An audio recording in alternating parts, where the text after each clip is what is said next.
There are three kinds of people who are not just dangerous, but fatal to the unprepared.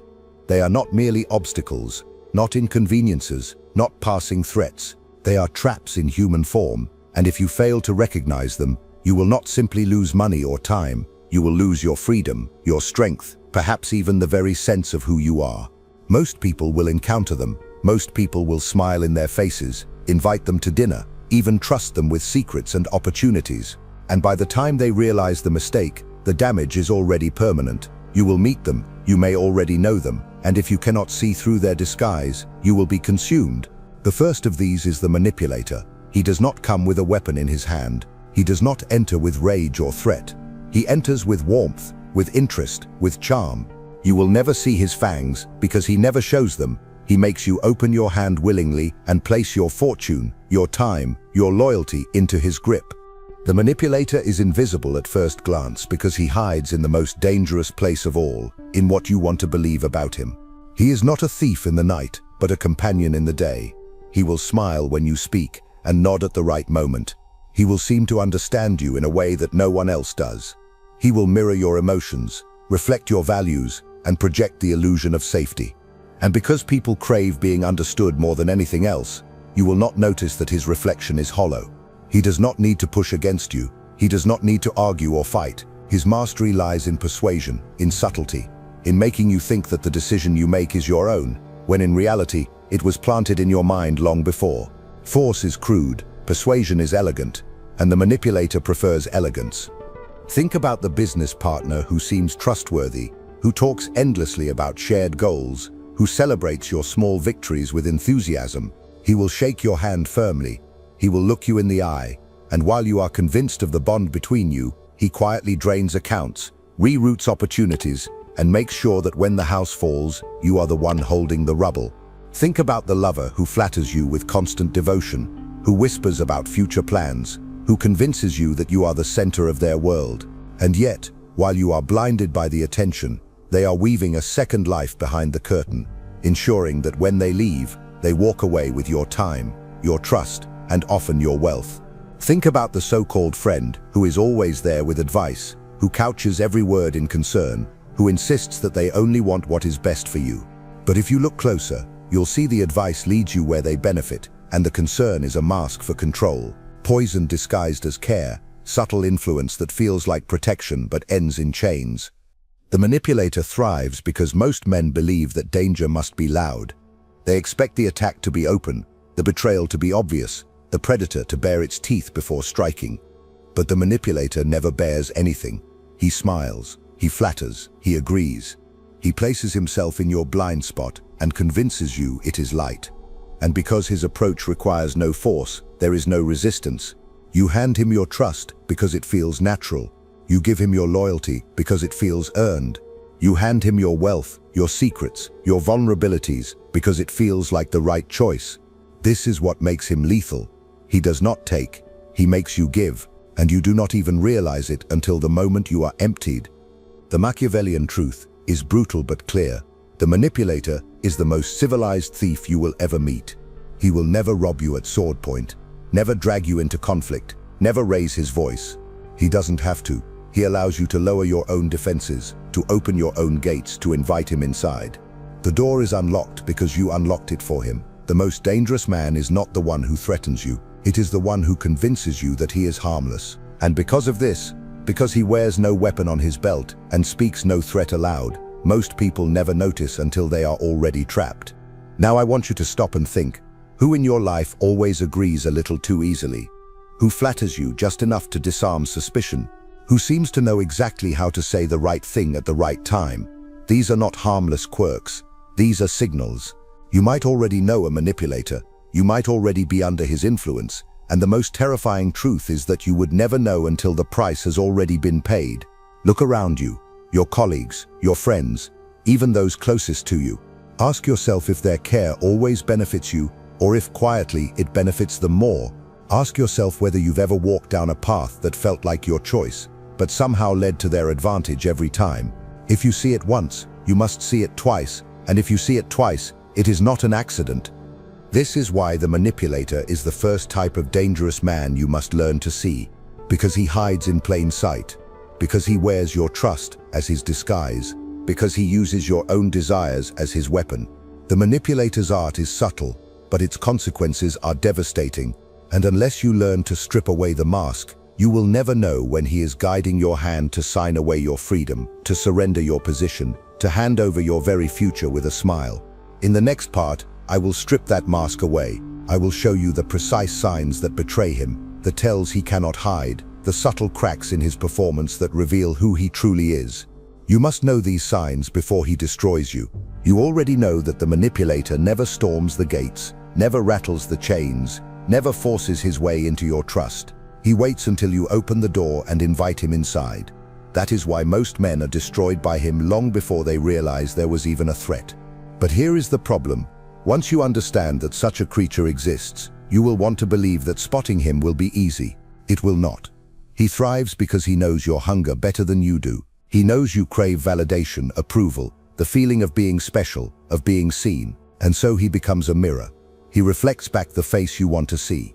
You mistake that reflection for authenticity. You call it connection. In truth, it is the snare tightening around your neck.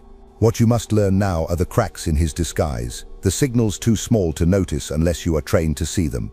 That is the only way to strip him of his invisibility. The first sign is excess. The manipulator always gives too much, too soon, too much charm, too much attention, too many promises. He showers you with trust before it is earned. He offers access before you deserve it. He accelerates intimacy, whether in business, friendship, or romance, at a pace that feels flattering but should feel suspicious. Why? Because genuine trust grows slowly. Real bonds take time. But the manipulator needs you in his orbit before your suspicion can wake. So he overwhelms you with generosity, with warmth, with shared secrets that may not even be real. If you feel rushed into trusting someone, if the pace feels unnatural but you convince yourself it is destiny, beware. That is not fate, that is strategy. The second sign is inconsistency hidden in flattery. He will always tell you what you want to hear, but if you pay attention, the words will shift to fit the moment. He mirrors you so precisely that you might believe you found someone who thinks as you do, dreams as you do, believes as you do. But mirrors are not minds. If you test him, if you press on his convictions, you will notice that his positions bend to yours. He agrees with what you agreed with yesterday, and tomorrow he will agree with what you will agree with then. He has no anchor because he does not need one. You are his anchor. His only principle is keeping you convinced. And if you believe that constant agreement is proof of loyalty, you have already fallen into his hands. The third sign is subtle sabotage disguised as wisdom. He will advise you often, and that advice will feel helpful, even protective. But observe carefully. His guidance nudges you away from independence, away from clarity, away from your own judgment. He convinces you to doubt your instincts, to lean on his perspective, to allow him to help because he is more experienced, more rational, more objective. Over time, you stop making decisions without checking them against his opinion. You believe you are being guided. In reality, you are being directed. And because he cloaks this in the language of care, you will not notice that the only consistent winner from his advice is him. The fourth sign is absence when strength is needed. The manipulator thrives in moments where flattery is enough, but he disappears when true support is required. He is there for your victories but quiet for your defeats. He arrives when you are rising but is absent when you are sinking. And if he does show himself in your weakness, it is often to remind you how valuable he is, how lucky you are to have him, how much worse it would be if he weren't around. True allies lift weight with you. Manipulators remind you of the weight while they keep their hands clean. Now pause and consider. Who in your life moves too quickly into closeness? Who always agrees, always flatters, but bends too easily when pressed? Who offers advice that benefits them more than it benefits you?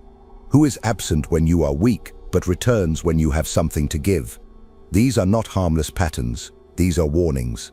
And if you recognize one of them, you must ask yourself a darker question. Is this person already inside your defenses? Have you already given them access to your secrets, your resources, your heart?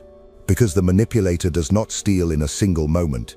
He bleeds you slowly, invisibly, until the day comes when you realize that the rope around your throat has been tightening for months, years, perhaps decades. The Machiavellian truth is merciless. Most victims of manipulators do not lose a fortune in a single strike. They lose it coin by coin. They do not lose their confidence in one betrayal.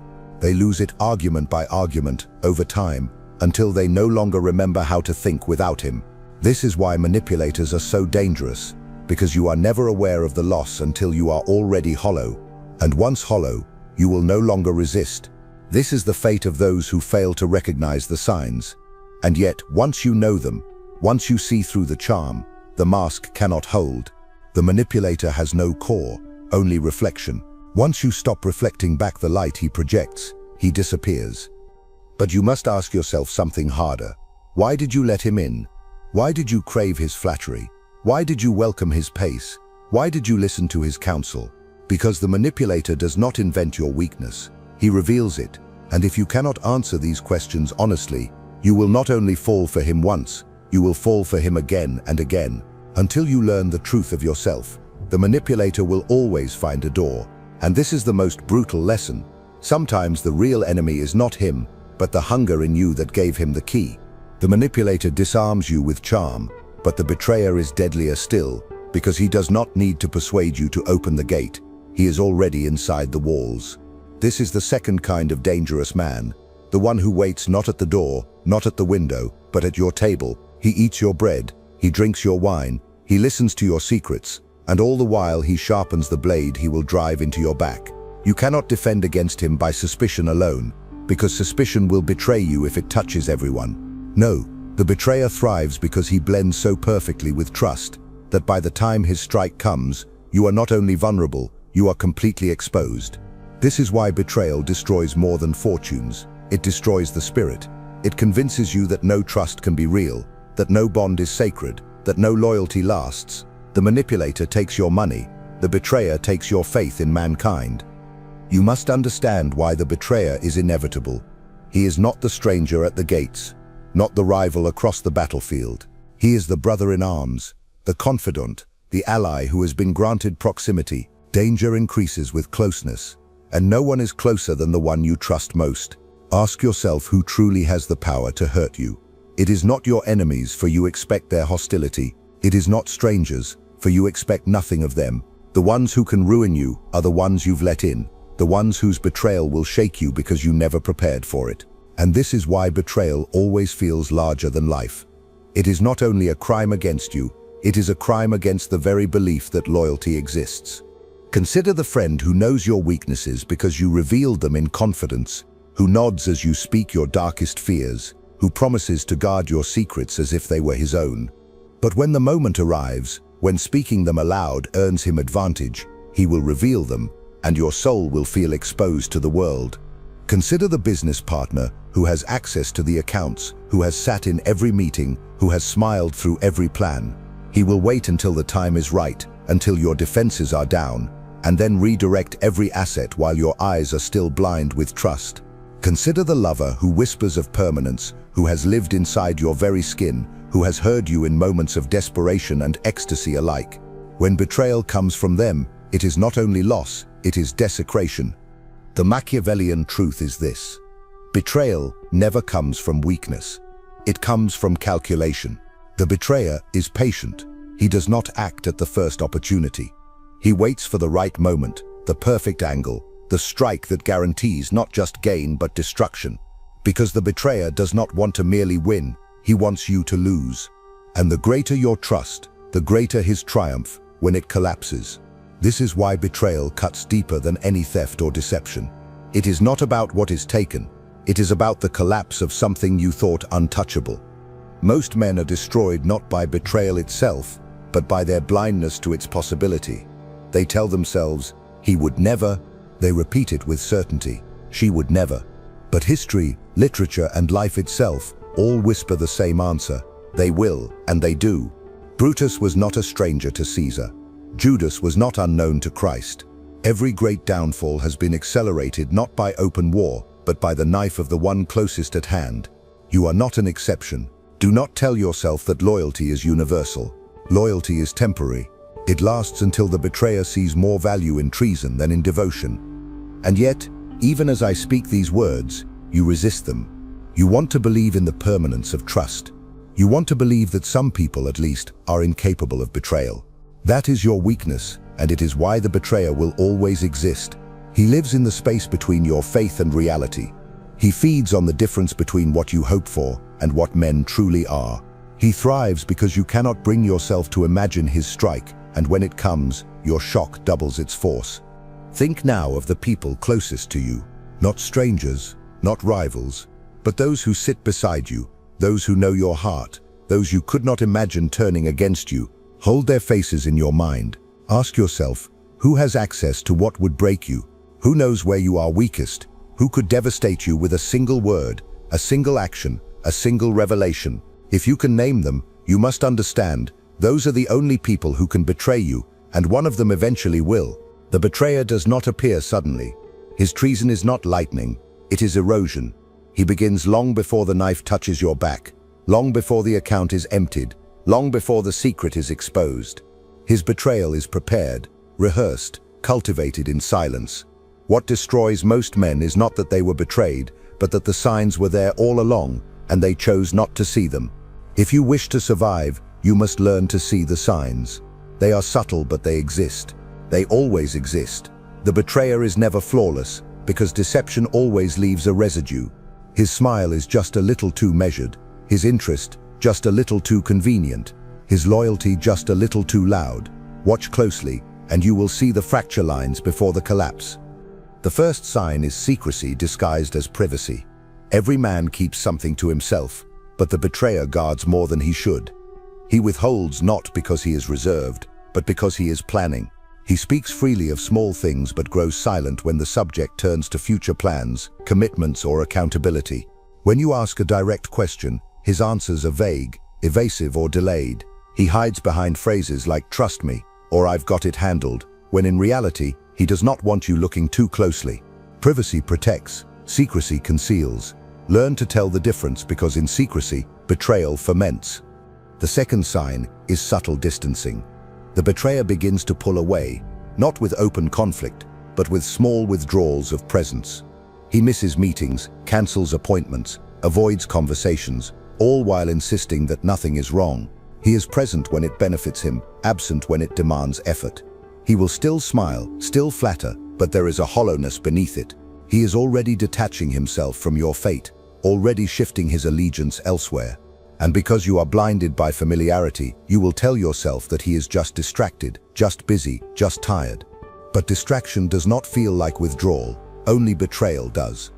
The third sign is the testing of boundaries. The betrayer pushes against the edges of loyalty to see how much you will tolerate. He breaks small promises to prepare for breaking larger ones. He leaks small details to test whether you notice. He undermines you in subtle ways, then laughs it off as a joke.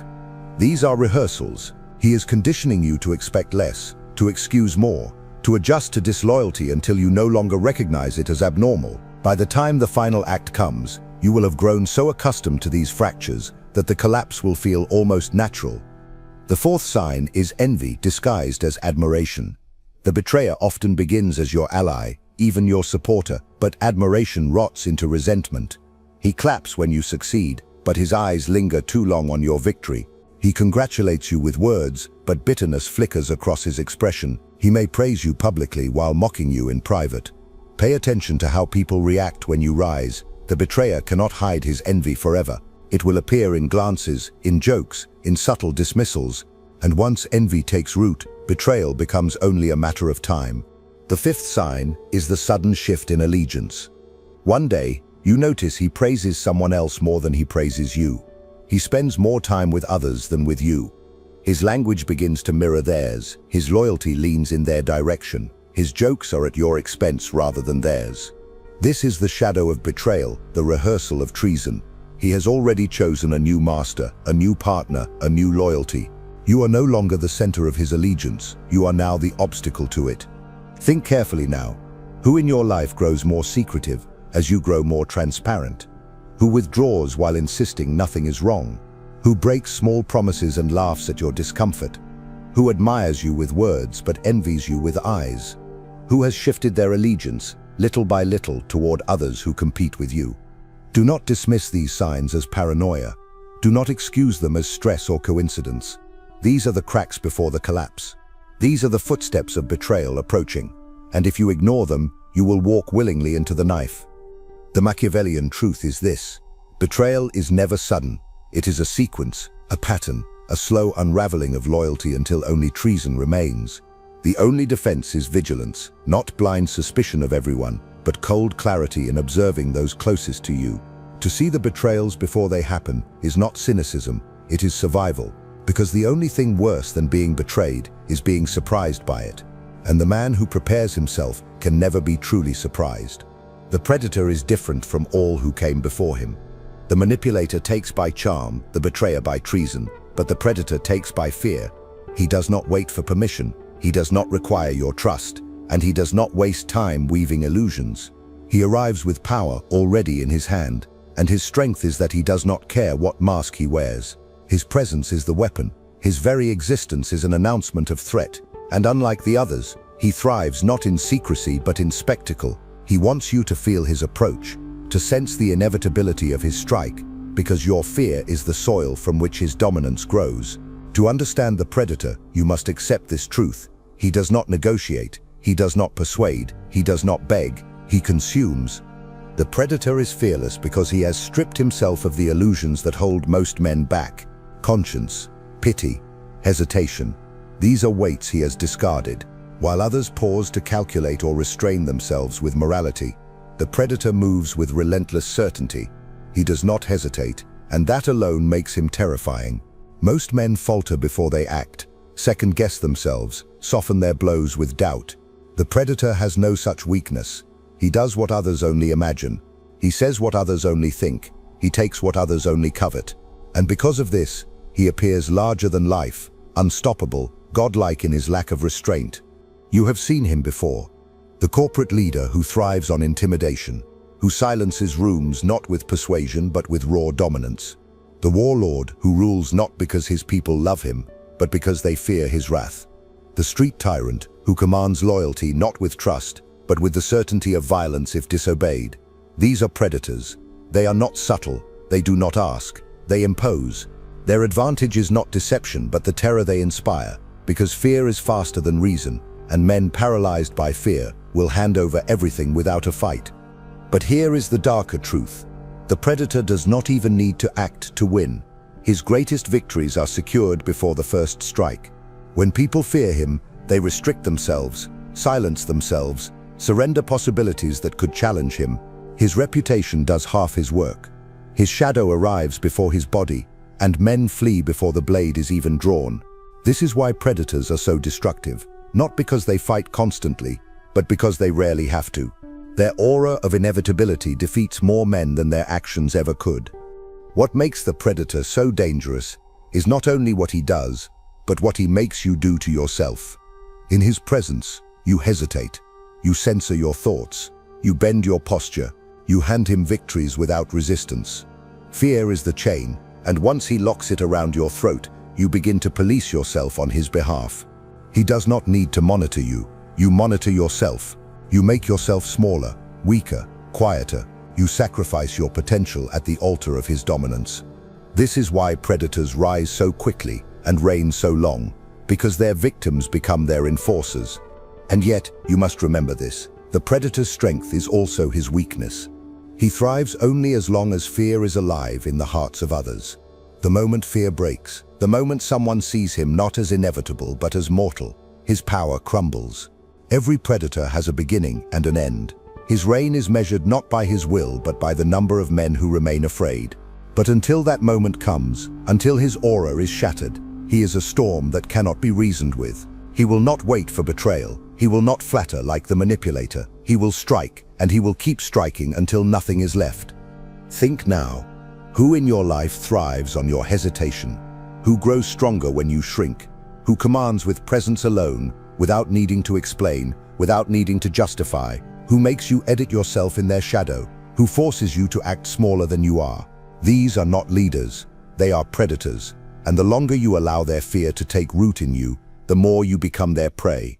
Do not tell yourself that predators only exist in books or distant lands. They exist in boardrooms, in families, in friendships, in the very circles you call safe. They do not hide, because they do not need to.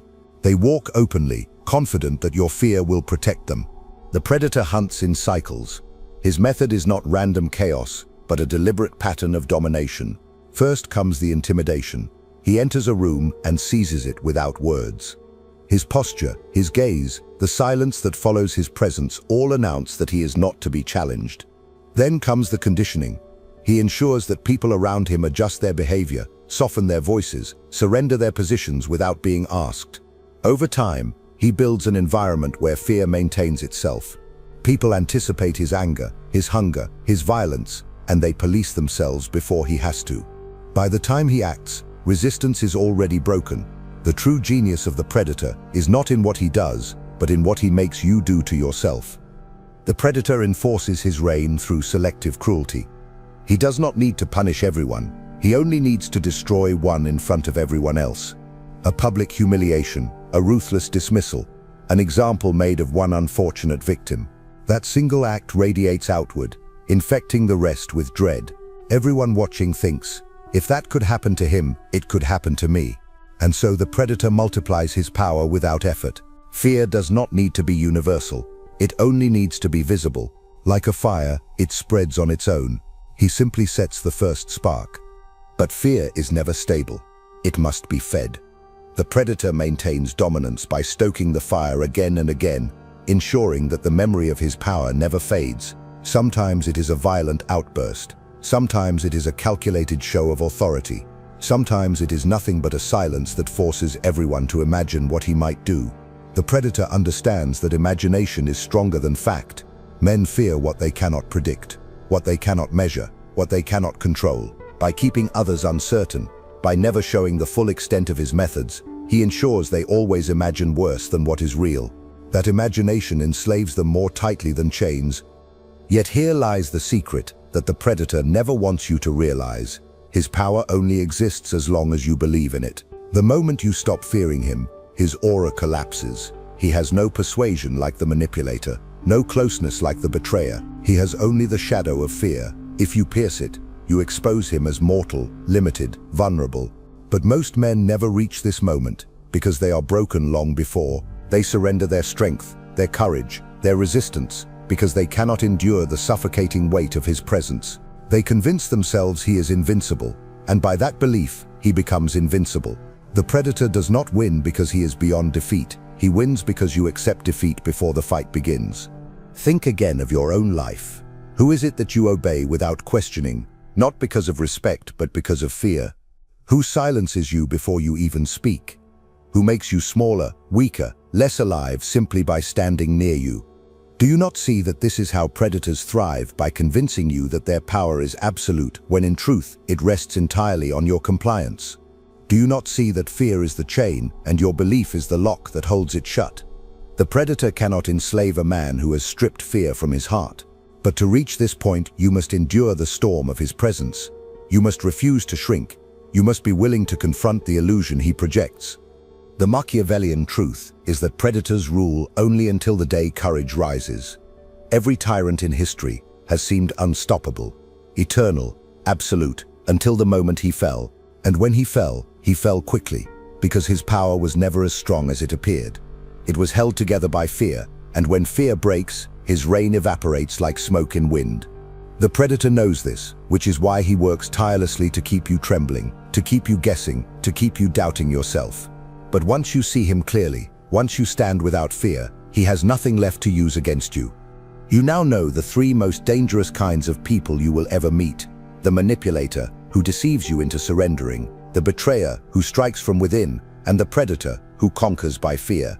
You will meet them all. You may already know them, and if you do not learn to recognize them, they will consume you. But if you do learn, if you can see through charm, pierce through loyalty, and break through fear, then no man alive can truly enslave you. And in the next moment of your life, when you stand before such a figure, you will not tremble, you will not yield. You will remember this: the only true power a predator has is the fear you give him. Refuse to give it, and you have already won. If you've made it this far, it's because a part of you already senses this truth. The most dangerous people are not strangers in the dark. They are the ones closest, the ones smiling, the ones who watch silently as you trust them. The manipulator, the betrayer, the predator cross their path unprepared, and it may cost you everything. Now tell me in the comments, are you ready to see them before they strike? Are you willing to accept that danger wears many faces and none announce themselves? If this message touched you, if it made sense, write in the comments, I will not be deceived. Let's see how many here are truly ready to face the danger Machiavelli warned us about.